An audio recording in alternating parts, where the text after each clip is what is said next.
uNhlanhla General Mkhwanazi. uNhlanhla General Mkhwanazi utholakale addressa mhla 6 uJuly.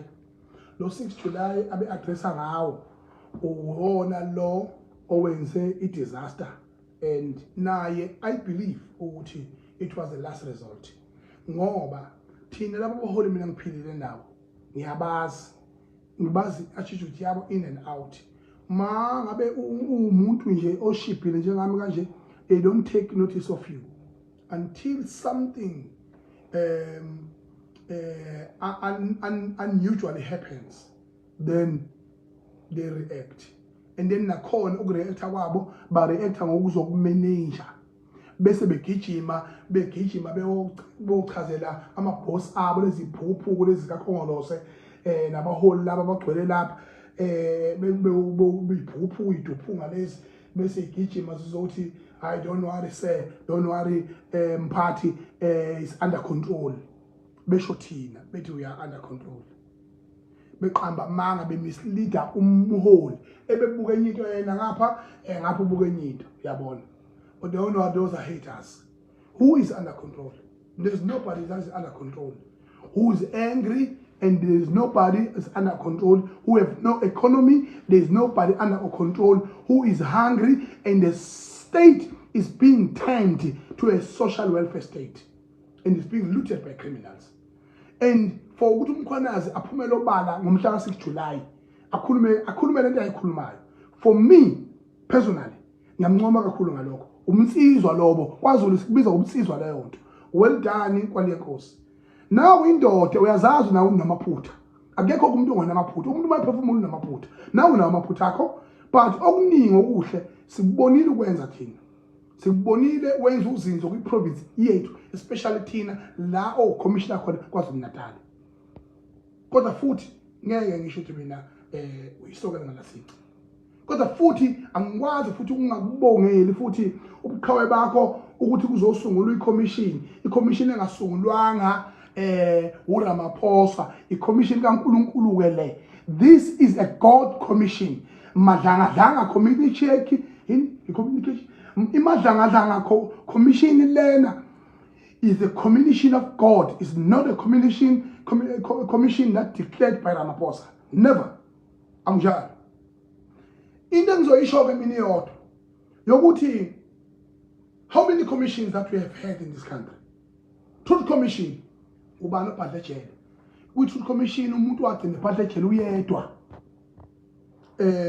Bazokhumbula obaba noma bengasekho oMandela no Tutu. Wabhadla umuntu oyedwa lo umlungu wabulala uKhrizana. Wafa abantu abangaki lelizwe. Because it was built to manage a situation and ukuthi lihile abantu ukuthi cha athi umuntu ngibhodlile vele umfowethu ngeke savuka base beyakhohliswa. Papa man Africa. 2 Marikana Commission. iMarikana Commission ubani waboshwayo lapha? Ubani obhadle ejele kuMarikana Commission kwafa abantu bakithi abangaka na? Ma-Afrika ngiyabuza alama commission. Nganza ukuthi ngiyabuza. Ngithi Ningizimu Afrika ngiyabuza alama commission. No one was arrested because laba bantu they sit under one umbrella, they sit under one roof, and ngonkwalokho baprotectane but once nami ngiyacela. Kwenzakalani eMarikana? eNorthwest.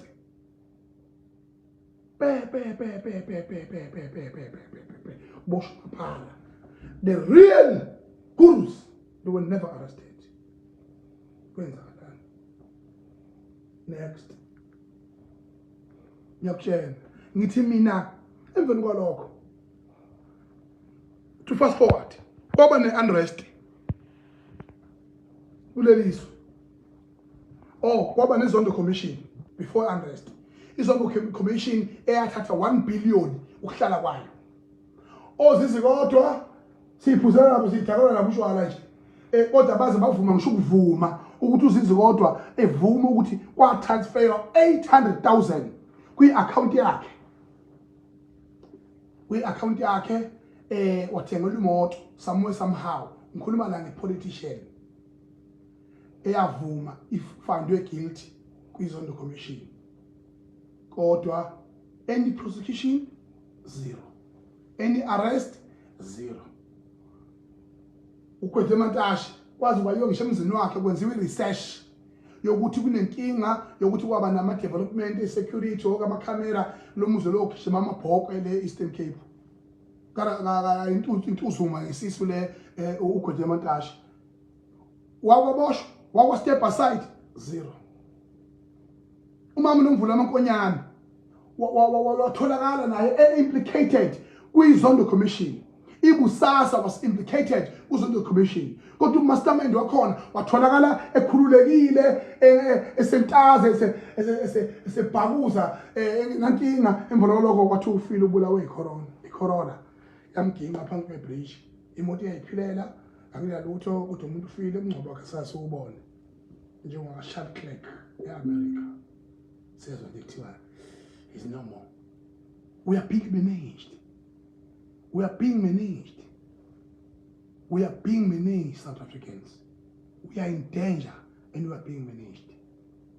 And then emveni kwalokho isaka leli lakwabusasake elelama lo kuthiwa washona abebephethe nalo kuthiwa beuCEO wakhona wa-attend icala kabili kathathu kwabonakala kwasekukhulunywa nemedia kuthiwa tswi vala nama-sanction yokuthi lento ingaveli kakhulu kwi-media futhi abantu bayihluphekela vele banenkinga kagesi bazosheshe bakhohlwe and then we are blinded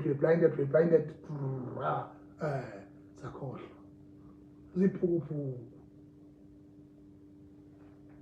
500 billion of corona othiwa ubolekiwe omunye igrant yashona phela mali yatholakala ukuthi angazozweli bahlomula on point bani obani bahlomula 0 othiwa kuyasesha wathi utholakala kanjalo wathiwa yilale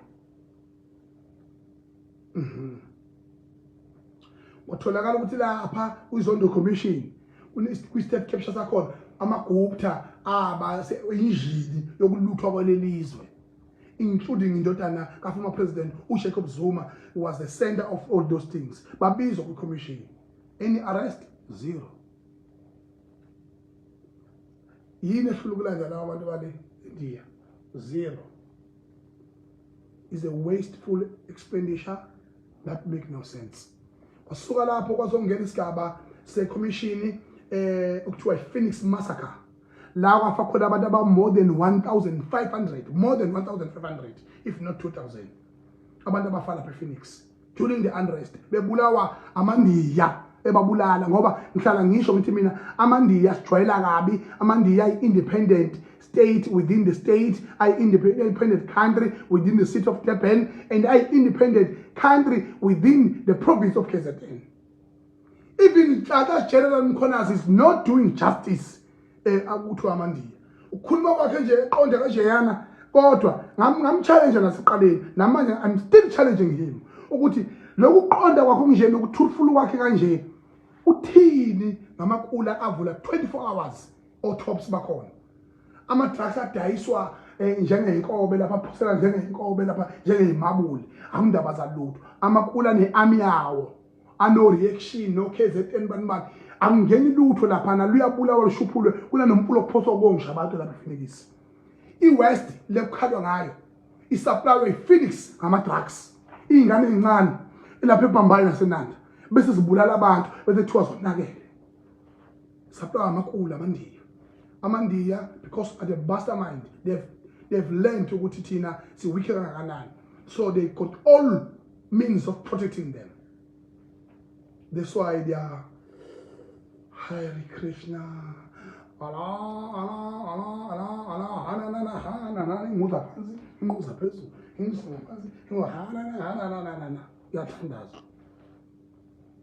Yo, from Philippines, I don't care.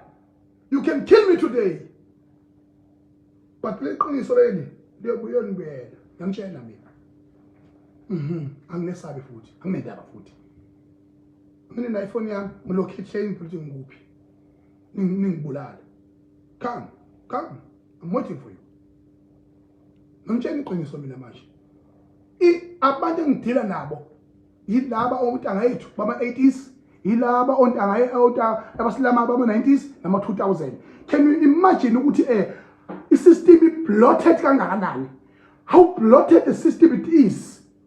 If kunamakhehla abantu othi wazalwa ngo-1940 utatazelela usaphethe, wazalwa ngo-1950 60 usaphethe. He's not willing to let the spear to the next generation. Uphathele ukuthi usaphefumula afe kusasa, then nowhere. Upravin Kodwana ivision ahamba ipresent iphi yaphila ayiphile. There's no way, there's no system to groom the next generation in this country. Manje ke kulama commission enkhuluma ngawo, nansi ke le commission okuyona ke esungulwe uNkulunkulu ke manje, ngoba sinomholi oRamaphosa onenkinga yokuthatha izinqumo. Is a fear of decision-making leader and is an unfortunate leader. Umholi onebhat bese phinde futhi azoba umholi onenkinga yokuthi uma ngabe uyasaba uthatha izinqumo ngoba kufanele ayoconsulta oyisemkhulu babo kabakhe eStellenbosch. Ngithi ke mina into ezokwenzeka njengamanje, as the president of the Bhinqa Nation, I'm not longer a politician. I'm not a politician. I'm not affiliated with any political organization. I'm not a card-holding member of anything, but I am the leader of the society. Egypt, umphakathi wasukuma kwabakhona uguquko. Ingane zasukuma, intsha yasukuma. eBrazil wasukuma umphakathi kwabakhona uguquko. Khuluma kumanje former president wakhona usejele. Bese kuzothi eNepal umphakathi wakhona usukumile wenza iqiniso. Namhlanje kunoguquko. eFrance kuyaliwa uzoba khona futhi uguquko. Canada, Indonesia, kulelizwe kuvula utshwala, kwavula amagranti, kwavula social welfare ukuthi hayi emabethi bakhuluma sibathi emva kwalokho bese gejinya kuyohlekwa kubanjwa ama meeting to don't worry chief, don't worry commander, don't worry president, everything is under control. Bese hleka behlekisa owezimzimu kuqapha inyama yomuntu ebhodweni. Oh, it's being managed. Eshothini sihlekwa kanjalo kuthiwa we are being managed and we are being controlled. How many South Africans that are abroad everywhere in the world? Kodwa labo bantu zero. Abanakiwe izwe labo. Kodwa amathiwa kuyavota kuthiwe amanye embassy yothola ama ballots. Is insane. Kanza kwethu ningezama Afrika. Bese ngizobuya ukuthi inhloso yokukhuluma kwethu la akukona ukuthi ngikhuluma mina ngivula amehlo. Invulela i-now generation, invulela i-future generation. Kulungile ke thina baba bethu sebesenzele phansi baba bethu. Thina ke senzani ke thina kwenza iqiniseko ukuthi ingane zethu they don't experience the same suffering as a result of this system. Ngiyayibuzela nje. Ngendlela abantu abangasebenzi ngabo lelizwe ngiyaphoxeka. Ngendlela abantu abokufika abaningi ngabo lelizwe iqala lelo. I would be very frankly straightforward. Uyabona abantu bokufika aba illegal. Ngikhuluma ngabantu mina abanama kwabona labo kuthiwa baba legal. Abekho legal nolutshana ngeqiniso. Abantu abantu befika ngendlela lelizwe lifike ngayo banama home affairs endlini zabo. Bakwazi ukuprinta ama license ase South Africa. Bakwazi ukuprinta ama ID ase South Africa. Bakwazi ukuyiprintela bona ama certificate. Bakwazi ukuhlona isystem yase home affairs, baklone isystem yakwa foreign affairs. Bese bezenzela bona becharge imali. Abangayikwenzanga lokho bazokhokhela izitafu zangaphakathi ulizenza lokho. Yicala le nto leyo. So into engiyisho ke mina ukuthi ke njengamanje lawo ma permit awe expire yini? Ukuthi osemthethweni nongeke emthethweni. ngaphandle ukuthi silwe ngaphandle kwempi bangakwazi ukuthi besishayisa ngomoya noma kube lesizini nje ukuthi bevakashe ngoba likho phela izwe lingaphila ngaphandle komunye umuntu wakwelenye izwe amazwe mahle ngiphilisana lento lokuthiwa illegal foreigners and legal foreigners chaza lezo zinto lezo abahambe abadingakala kulelizwe siyacela sicela ukuxoxa ezomndeni inkinga zekhaya seziningi kakhulu umuntu nje ngokufika kulelizwe bakwethu siyacela ukuthi akethe ukuvakasha kubo naye akawushisa impepho yakubo ngoba ngenze ukuthi lamaphatha afika nabo kuyenzeka ushela intombi ukhamwe intombi phela lomsebenzi kuyenzeka ushela intombi ukhamwe intombi ufe ubulawa abantu kuyenzeka ushela intombi uqomise ube nezibhadu unyanywa abantu ngiyacela nganza kwethu ngithi mina njengamanje abantu bokufika peacefully siyacela bakwethu ngibonga kakhulu kumfowethu lo uJomo Mfowasibiya ukwazile ukuthi kuboshwe ama-illegal foreigners ngokwe-record siyitholile ama-illegal foreigners ase-China more than 20 agwetshwa bese kuba namanye angaza 100 bani angiwathole ngokwe-research ukuthi nawo aboshiwe amanye aphoundwa asiwa ey'ndaweni thizeni kodwa-ke uSibiya ngizomchallenge into lezo-2 uDeputy Minister loyo wala kwaZulu Inqubo uqalele ucelemba ngekhanda lo lapha eNquthu umbazo lona ngamchallenge ngimbona emcimbini walapha ebukhosini emzinyana sakhuluma naye ngathi mina mfowethu amabhinqa amawasebenzi kumnandi manje wagxeka ukuthi abamenkunzi kumnandi manje wagxeka amabhinqa amnithi ayizinkaba yathengwa bolawa abantu kumnandi wagxeka nithi nina emateksini ashayela kabi awasebenza amabhinqa ami wena ungqongqoshe owazi inkinga zethu kuphi la ogijima khona ukuthi mongameli letha phela abantu ngoba we will do that on a fair practice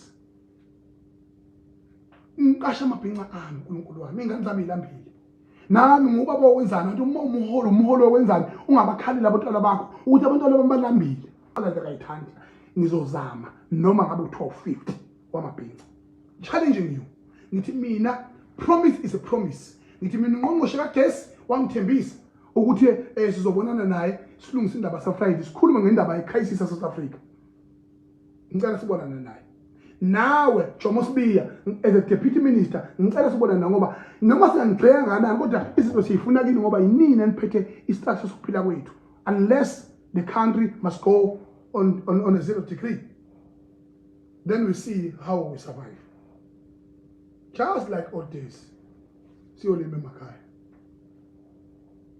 namanje ke ngiyakuchallenge bese ngiphinde futhi ngithi esibili challenge engifuna ukuxwayisa ngayo Sibiya musana ubaba holi nisiqambe lamanga yabona lenkinga le yama feeding scheme lethiwa ukondla kwengane lokuthiwa kuyaphakwa kuyathululwa kwezwani kuphakwa ingane ezikoleni awukwazi ukuthi angazi uma nifundiswa leParliament once you take an oath yokuba umholi umngakho ihlobo zakho ama-associates akho labo bantu labo funa befune alternative yokuphila enga-affiliate ku-government ngoba there is no way that you can be the leader of the government and not be influentially any decision making concerning any tender or anything yabona hayi cha sesuyithrowile lapho umngami waye applyele on his own usisi wami waye applyele on his own awukho on his own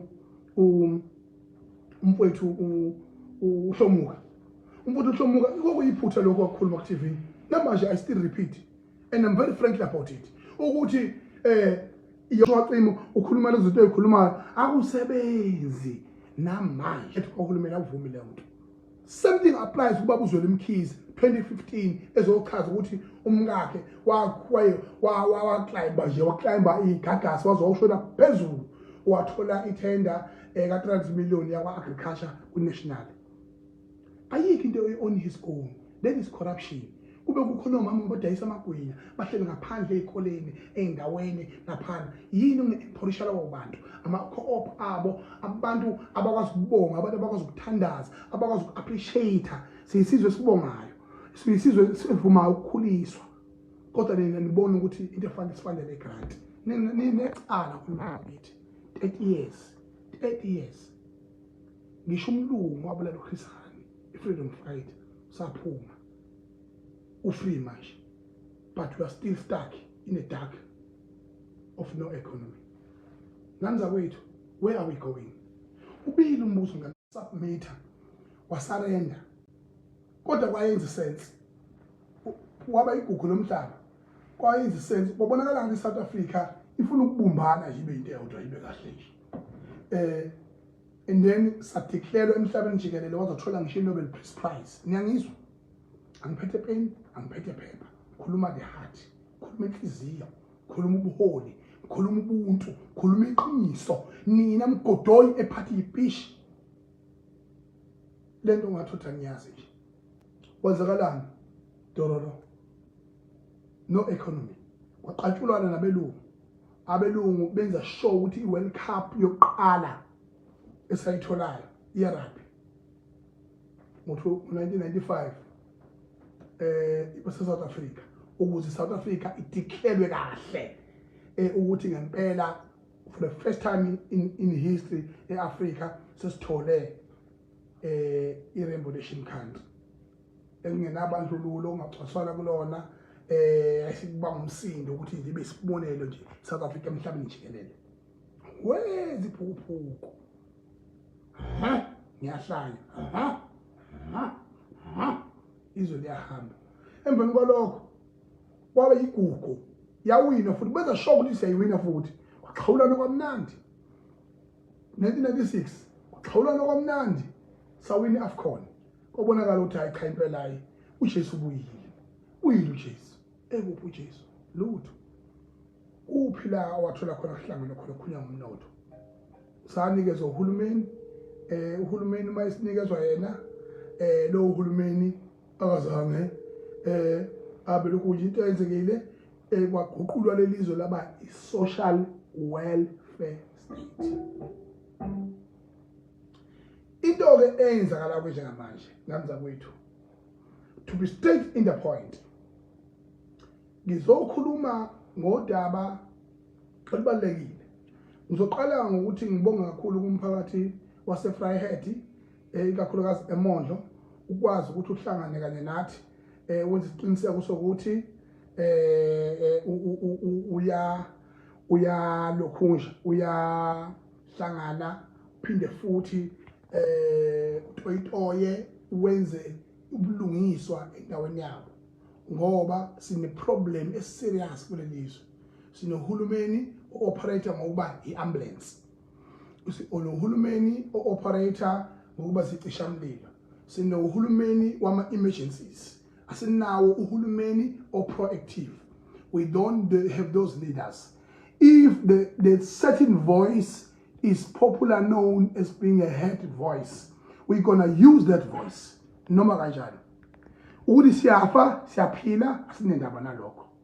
Engingakusho mina ke ukuthi ngikhulumile mina nomongameli uCyril Ramaphosa wayebheke Northwest ngentombi le esebenza communication office lakhe uAthi wangikhulumisa nongqongqoshe kagesi wangithembisa ngangazi ukuthi mina bazoba nomhlangano lephezulu ukuthi ngizohlangana mina naye ekutheni isilungisa udaba laseFriday ngoba lu-unlawful. Ngakwenza lokho ngoba njengo leader of the society kufanele mina umphakathi mawucomplete kwaze wafika kimi ngikwenza lokho. Ngakho ngisho ukuthi ke mina umphakathi waseFriday engakwethembisayo mina kuyeza futhi kuzokwenzeka futhi izolungiseka leyo nkinga. Nabanye masipala abasukume nabo besiqiniseko sokuthi izwi labo liyezwakala, inkinga ababhekene nazo ziyezwakala ukuze siyilungise. Asekho isikhathi sokudlala manje. Yitho baba manje. Umfana useneyisapho seke manje. Yitho baba manje. Ingane zethu siyangqongqoza la emva kwethu. So gcina siba obaba laba abanomhobholo, abanomona, abavimbile, abavimbe young stars, young leaders, young talent as a result of these forefathers of us that still exist and betrayed us about ukuthi bona bakhululele lelizwe balithatha balisonisabe. Ziyakhala manje. Emveni kwalokho ngiphinde futhi ngixolisa kakhulu kumphakathi waseMpumalanga namaphethelo. BekuneMpumalanga festival enkulu kakhulu engigcine ngakwazanga ukuphumelela ukuya kuyona ngoba besiphiwe enkulu ngithunyiwe nami ukuba ngiphuthume le eNorthwest la bekukhona umgubho ka100 years umkhosi wabesizwe samahlubi kanye namampondo abehlangane khona bengazi ukuthi kunobukhosi obukhulu kangaka lapha obuyilento obukuyiyona. Thema sithi siyaqeda siphuthuma lena ama-hours phikisa ngoba abantu bafa nje ilento yokugijima emgwaqeni bakhathale bangabe besakwazi ukuba nama-priorities yokuthi cha singafika lapha ngeke sakwazi ukufika.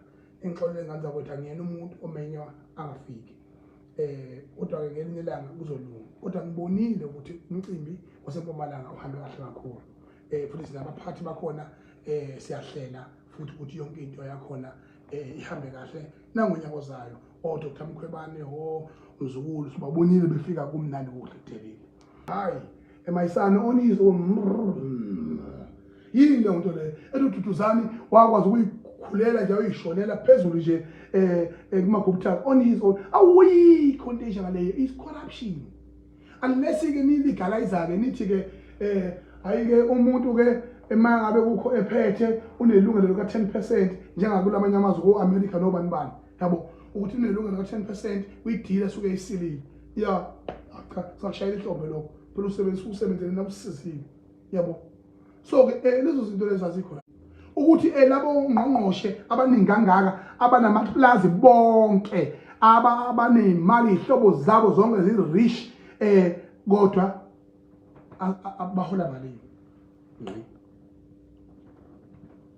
Ngithi ke mina sengiphetha ngani zakwethu fikele Mbalula hayi mfowethu cha ngiyabonga you are a star movie star talk show ukuyibulela kwakho ufikele Mbalula wena niyafanana noMalema.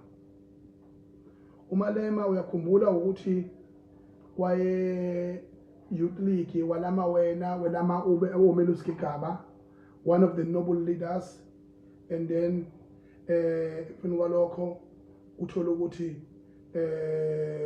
uyakwazi ukuthi wena likhuluma uMathanda oMalema babarish on point engineering nawe eMbalula wabarish uhlulwa yini ukuthi experience yakho nayo wenze isiqiniseko sokuthi uyasilungisa isimo esikhongolose kunalokho uyaxova unolimi lokuxova wenza izinto ukhuluma izinto nje uziyele ukhuluma iphikisa and futhi you are not an accessible leader you are the leader okwazi ukuthi usebenzisa abantu exactly like ama condom and then you several times with different leaders of different organizations manipulating the system to climb your ladder to the Secretary General position where you are.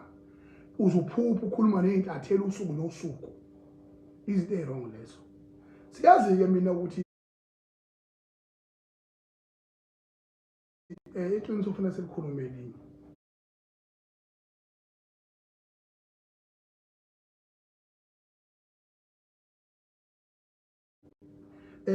Senikwenzile konke lokho.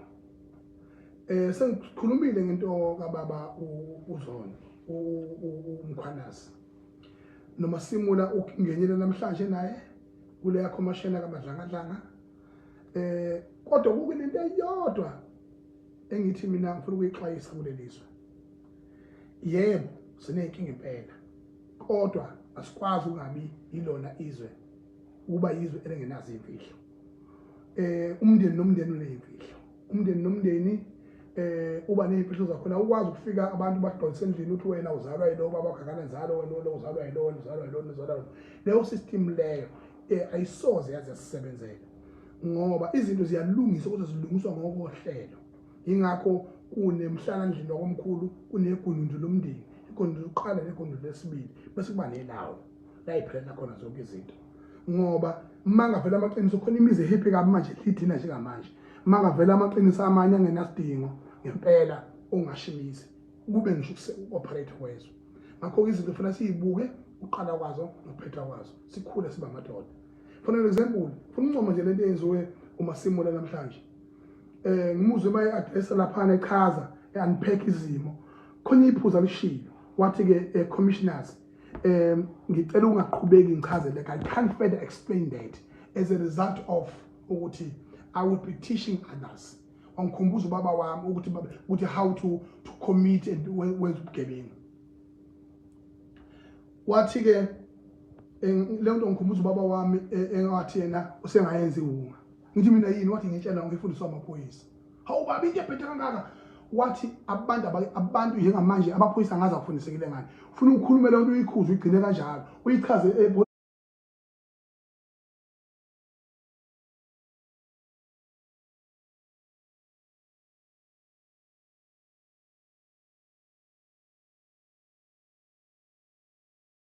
uma uchaza abantu labantu hayi uyichaza emphakathini ngoba mawuchaza emphakathini abantu abafuna ukulalela into ewukuphila balalela lento lena ewukufa lokho ukuthi ukhuluma ulinde ngawululinde noma uyindoda wakho umuzi thina isiganyiwe sinesithembu nje esingamadoda angempela hayi amadoda okudlala amadoda anesibindi ngempela indoda enjalo idlula ngisho inkabi ethengwa ibulala abantu akho sibindi lezi izinto lezi akho sibindi lezi zinto indoda enesibindi ekwazi ukutshela umfazi omunye ukuthi uyeza omunye finish nayo indoda yithi ke lapho imbongolo lezi ezimbongolo nje into eyenzakalayo ke emveni kwalokho bese ngifike futhi ngigoqa ngokuthi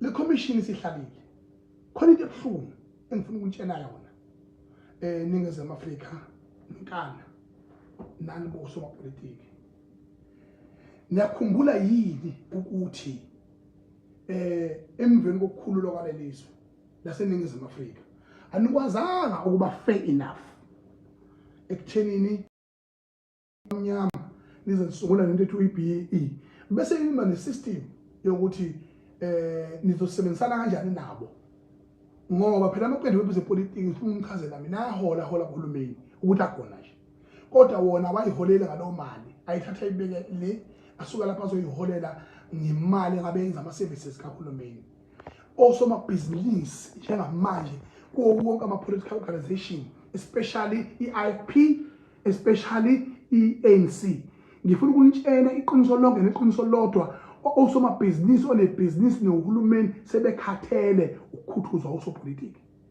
usuku nosuku whether kuthiwa khona inkomfa ehlele whether kuthiwa khona i-by election okwazi ukuthi khona usomabhizinisi osekhuthuziwe lapho uyalazi udaba sobuye sikubone omasipala imali ama-officials azaboshwa amanye azashawa i-depression afe ayikumnandi yini if you are an official employed based on your degree, based on your experience, based on your wisdom, based on your knowledge as an official uqashiwe usuka lapho uzodlala uhudulwe usopolitiki kade wena uyi-qualified a candidate uhudule usopolitiki akuhudule lo dakeni akusayinise i-invoice ka-27 million oyazi kahle ukuthi lento engiyisayinayo mhlazana ngifunga ngithathe lo msebenzi mhlazana ngisayini bathubele ngenze iqala ikaze awukaze wenziwe lo msebenzi engosayinayo lo mgwaqo awukho le bola yikho lamathaka wathengiwe awekho but you are practicing the corruption because of ama-politicians then aphendula ama-officials now aba-hoskotheni ama-officials now agcine ethanda imali osopolitiki bayakhongozela bakhe imizi yabo bahlale komhlanga bahlale yonke indawo makwenziwe inkonfa bafuna ukuxhaswa makuxhasiwe nabo akaze ngiyibonke nje izwe lekwi-ground 0 njengamanje thina sifana nabantu yakuthiwa we are in the midst of umkhwanazi siphethwe umkhwanazi under ikhuphu kamkhwanazi ngokwe-system ukuthi phela lelizwe alifani namanye amazwe kodwa li-under coup leliyazwe if umkhwanazi was a commander wabasosha ngabe lelizwe khona ngabo angitshela mina kodwa ke into eyenzakalayo manje esimple yokuthi mangabe kwenziwe i-commission yama-government officials to where they will be under mask bangavezwa ngoba phela niyashuphulana and good niyabulalana usizo ongaluzwa lapho ama-officials engakanani. Akuyibona abantu who are responsible kwa-finance, kwa-procurement ey'ndaweni ey'thizeni.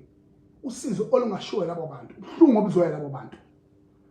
Azi kahle omunye udlelwa imoto, asayini invoice azi kahle uyayikhokhile. Qhamuka nje izohleka lapha nje, qhamuka isidala. Hey nami usibambala, hey nami usibambala. Da. Uzwa ngohleko lakhona, ungathi izimo uqapha inyama umuntu ebhodweni. Hey, I'm fine. Yeah. Manje isibhekephi nalezi zinto. In conclusion, Cyril Matamela Ramaphosa. Cyril Matamela Ramaphosa. Iphoxekile ngawe baba. Ngidumele 100%. Ukudumala kwami kuhambisana nokuthi you have been a very unfortunate president. Not a bad president to say, but unfortunately. Awunamgogodla wangena ngasikhathi esibi uzazela umanuva lapha emayini ngendlela oyibandivela ngayo kodwa wayithola usuku uhulumeni waphoqeleka nawe ukuthi ubusopolitiki ungayena sopolitiki. Leyo nto leyo yakulimaza. And futhi you are an over consulting leader. You don't take decisions. You are not famous with deciding. Yabona nje ikuza kithi enkandla leyana noma yenamaphutha la inaphutha khona kodwa ayayithatha inqumo. Uthatha inqumo, that's being a leader. You must be a leader. Take decisions and be courageous and be firm. And ma uphethile futhi ungasabi ukusho ukuthi uphethile. Manje uzoconfirma into endala ekade ixoxwa oza kwenu nomndeni wakho wakwaKhongolose ukuthi vele ukazi ufanele ukuba lapho khona. Uthema ufika isystem ye-economy ethinta abantu abamnyama yashut down yaphela. Thema shut down ama-opposition wonke avuka kuvukela. Kodwa iStellenbosch bekulokuthiwa nje ihlombe. iWestern Cape belokhu ilishayile ihlombe. Ngithi mina njengenkosana yezwe Matamela Ramaphosa, njengenkosana kaKhongolose, njengomshisi wempepho, njengobaba ophethe isihlangu okuya ngesihlangu sikalanga libalele, the first president of African National Congress, njengomfowethu okuya ngesihlangu sikaMandela owamaphezu kwethuna likalanga abalele 27 April 2027. Wabeka la isandla. What dear Mr. President, I am standing here before you to tell you that today South Africa is free. Ugiya kanjani ngaso sihlangu? Uyishisa kanjani na umpepho? Uyoma phambo kumphefumulo wonke kaKhongolose. Uzowutshela ukuthi awuyilutho after 30 years. Izwe libulewe yinina. Uthi abantu abangcono izitha zethu uzophahla izitha zethu. Uzoshisa impepho yoHelen Zille, uzoshisa impepho ye-NPA, ye-TA, yamanyala asicindezela siphuca umnotho. Uzopraisa ama-Oppenheimers, uzopraisa ama-Ruperts. Leyo nto leyo oyenzile ideserve inhlawulo emndenini. Inhlawulo yakho-ke baba ukuthi ushayisa ngomoya. Ngoba vele niku-GNU nje anikaze nize nezidlamuluko. Nabelungu abacindezela kabuhlungu kangaka. Lutho nifananise njengoba nishade nekatha. Ontule bathule nje ngiyayisola ukuthi uNtuli ngamfundisela nokuhleka. Ngiyayisola. Uhambe ehleke ekhawula wonke umuntu akho decision, akho implementation, istanje nayo uNtuli nombalulo sebe into eyodwa nje manje. Istanje. Ubafika nje beyaluza nje. Manje ke Ramaphosa wazokhankasela uHelen Zille ukuthi azoba iMayor of Johannesburg. KwiJohannesburg enkundleni yesigameko. Udla amandla kaPanyaza Lesufi. Ngoba phela iANC ayithayina abaholi. They are just scattered all over. Ugodleni nje. Anasi. uPanyaza Lesufi ucindezelelwane nje. Anasi. Junda bacindezelwane nje. Anasi. Baningi. Khona ngibona lo wale Eastern Cape omunye ophapheme nalo siso lokuthiwa umshivuti lo ofisini kaMongameli naye noma ebuye kukhona izinto lezi abuye naye abe technically incorrect ngazo kodwa okuningi ukushaya kahle ophila kiso lesicela siyaphetha nami ngamaphilisi okuhlala kodwa futhi ngiyikhuluma into okuyiyona anazi ukuthi kwenzelani lokho. So uRamaphosa is the most failure of African National Congress president of all times. And if you look at his heart, he does not deserve to be in that position. He was wrongfully elected. Namanje ufuna ukuhamba uvishwe yibo laba bangaphakathi abashaya idadama abangazibenzani. Nazi madlanga commission. Lento bengisho ukuthi there will be nothing. Kuzo babaza no arrest, nothing. Ulinde i-G20 uSiril. Ngabe kade ayihambele. Ngakho ke ngithi mina so lithatha kanjani izwe? Siqhubeka esinikeza labo bantu. Mina ngazama ukuthi ngiqalaze zonke intaba ngonyaka odlule. But ngabona ukuthi noma kuthiwa ukusha noma kuthiwa kudala noma kuthiwa ujatshulela kangakanani, kodwa better the devil you know. Ngathukwa kwathiwa ninginike imali. Khona imali ongineyona Cyril? Zero. Imini umuntu ohluphe kunabo bonke abantu. Bonke abantu bashaya idadama bokoduma. Yabo. Baba aphila kamnandi yonke into. Anginendaba ke mina usize ngijwayele. It's my home. So afune imali vele. Ngangenza justice mina yola ngalibalela. One day they will know how to reward those people who have fought for freedom and for true freedom of economy. Not like other sellout. Kodwa manje ngithi Matamela, I'm disappointed in you. Lokho kwenzile baba mongameli. Sikuhlonipha kangaka. Ngithi ufike egcineni ubulele uKhongolose successfully uqede.